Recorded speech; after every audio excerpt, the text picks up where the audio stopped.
3 semifinal heats. The first 2 across the line automatically qualifying through to Saturday's final, with the next 3 fastest times also qualifying. We're looking at Julian Alfred, the collegiate leader in the event. Yes, Dwight, Julian Alfred. She swept the 100 and the 200 at the Big 12 Championships. She's the Big 12 Women Outdoor Performer of the Year. And my, oh my, when you see her run, it's something special. She's a number 3 all-time on the collegiate chart behind Sha'Carri Richardson and Dawn Sewell. Melissa Jefferson of Coastal Carolina out in lane 8. Alfred in lane number 5. There are the lane assignments. And you want to be first or second, so you move along automatically. Alfred with a great start, being chased by Nwakocha of North Carolina A&T. And on the outside now, Melissa Jefferson closing late, and she gets that second spot. Alfred was the leader from the beginning. No one was going to catch her. 10:90 is the flash time. Looking for some wind, plus 0.6 at her back. Melissa Jefferson did a masterful job of getting into that top 2 to get herself automatically qualified. Oh, Dwight, the track is hot, and Julian Alfred is not playing around. She's going to turn 21 on Friday, but she might want to hold off on the celebration until after the final, because she came out here and literally put it down in this first race here. Great drive phase, held her speed and her form great through the finish. And our girl, Laura, has a great story to tell us about Melissa Jefferson from Coastal Carolina. Well, you saw the resilience over the course of that 100-meter race from Melissa Jefferson. She was very accomplished in high school, but during her senior year, her dad needed a life-saving bone marrow transplant, and she was found to be a match, so she donated the bone marrow to her father. Melvin helped save his life, wanted to stay close to home. She is from Georgetown, South Carolina, so that's how she ended up at Coastal Carolina with her coach, Carl Goodman, and now has just exploded onto the scene as an incredible sprinter over this outdoor season. So Alfred with the 3rd fastest time in meet history. Melissa Jefferson gets through automatically, but Grace Nwakocha of North Carolina A&T will have to wait to see if her 10:97 is good enough to advance. I'm thinking it probably is. Well, we were a little late on the pole vault yesterday. Let's recap that with Dan O'Brien. Well, these were the last competitors on this track last night, but they contested this pole vault under absolutely perfect conditions. This is Keaton Daniel. He's the SEC champ. This is his first attempt at 18.6.5. He got a chance to compete here at the Olympic trials. Last year, he was 8th. We're going to get a chance to see a couple of Ivy League guys. This is Simon Guttormson. He would finish in 4th in this competition. We'll see his brother later, the junior from Princeton. He really got things going on his first attempt at 18.6.5 as well. 2nd at the Ivy League Championships, 2nd at the NCAA Indoor Championships. And this is Clayton Frisch, maybe the best mullet in the country right here, guys. His first attempt at 18.825.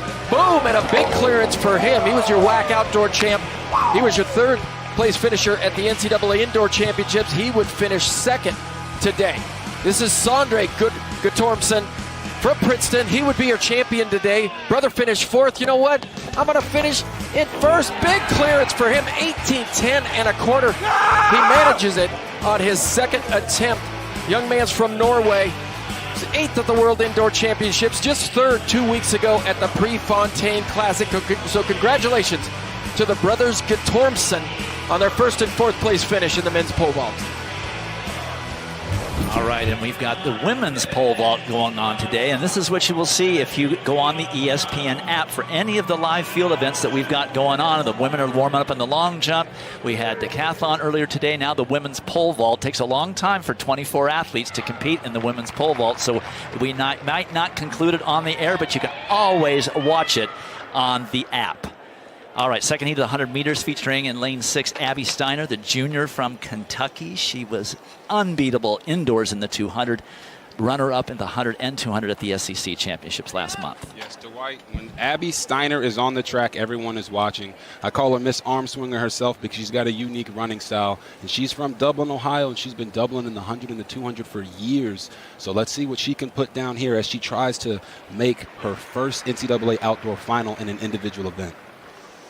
You can see they're in lane 6. So-so start for Steiner. Better start for Chukwuma next to her from Texas Tech.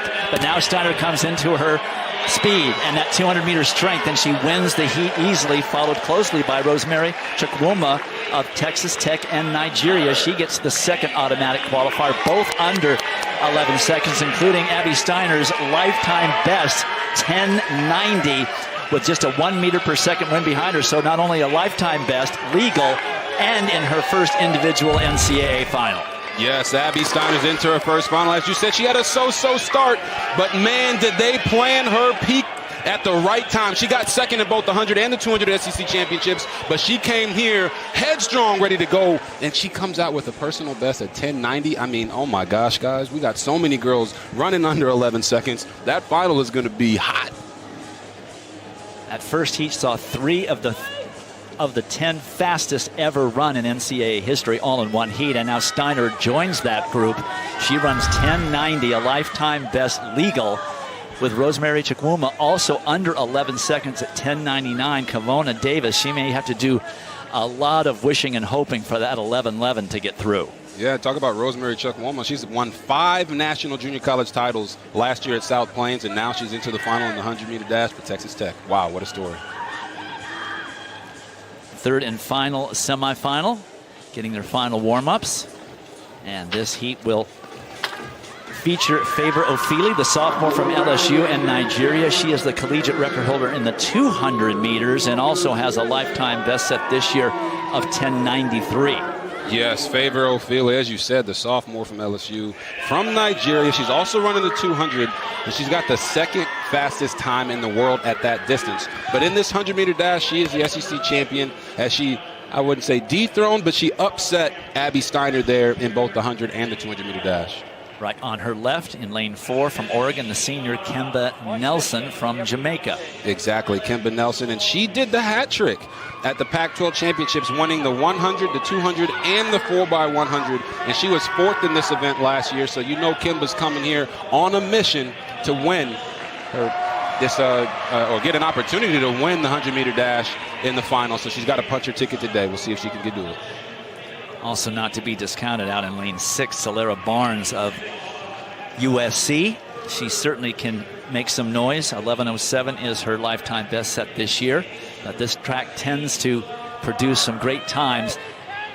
Ophelia also has a teammate in this semifinal in Simone Mason, an important race for the LSU Tigers.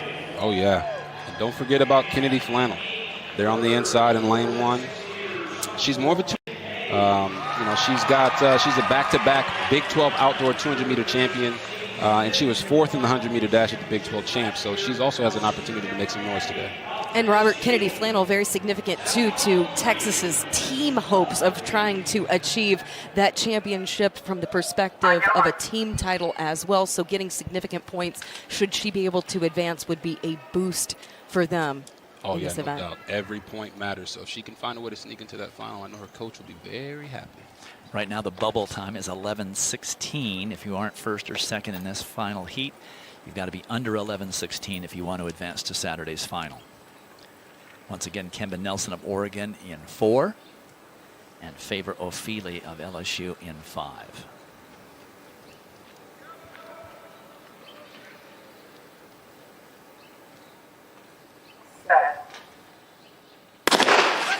Nelson with a good start. Ophelia a little left in the blocks. Solera Barnes also running well. It is Kemba Nelson. The crowd loves it. Kemba Nelson. And who's going to get second? It looks like in lane 7, Joella Lloyd of Tennessee came up. Never even mentioned her. Nelson running 10:97 with a 0.4 meter per second trailing wind. It was Favor Ofili who ended up getting second by 1/100th over Joella Lloyd. Lloyd should advance on time. All right, you'll see it, right? We talked about Kemba Nelson. She got out the blocks quick, but then you see that 3 quartet there right there. They're all trying to lean and make it at that second spot, and Favor Ofili just comes away by 1/100 of a second, getting that automatic qualifying spot into the final. Kemba Nelson, the Oregon senior, and she came in with tons of motivation, was significant on their 4x1 to start out the day, and that really set the tone for what the Ducks want to do. She's a veteran. Final opportunity potentially for her to compete on this track, so wanting to make sure she secures comfortably so to advance for an opportunity to potentially win a championship on her home track on Saturday. It's a lifetime best for Kemba Nelson and a large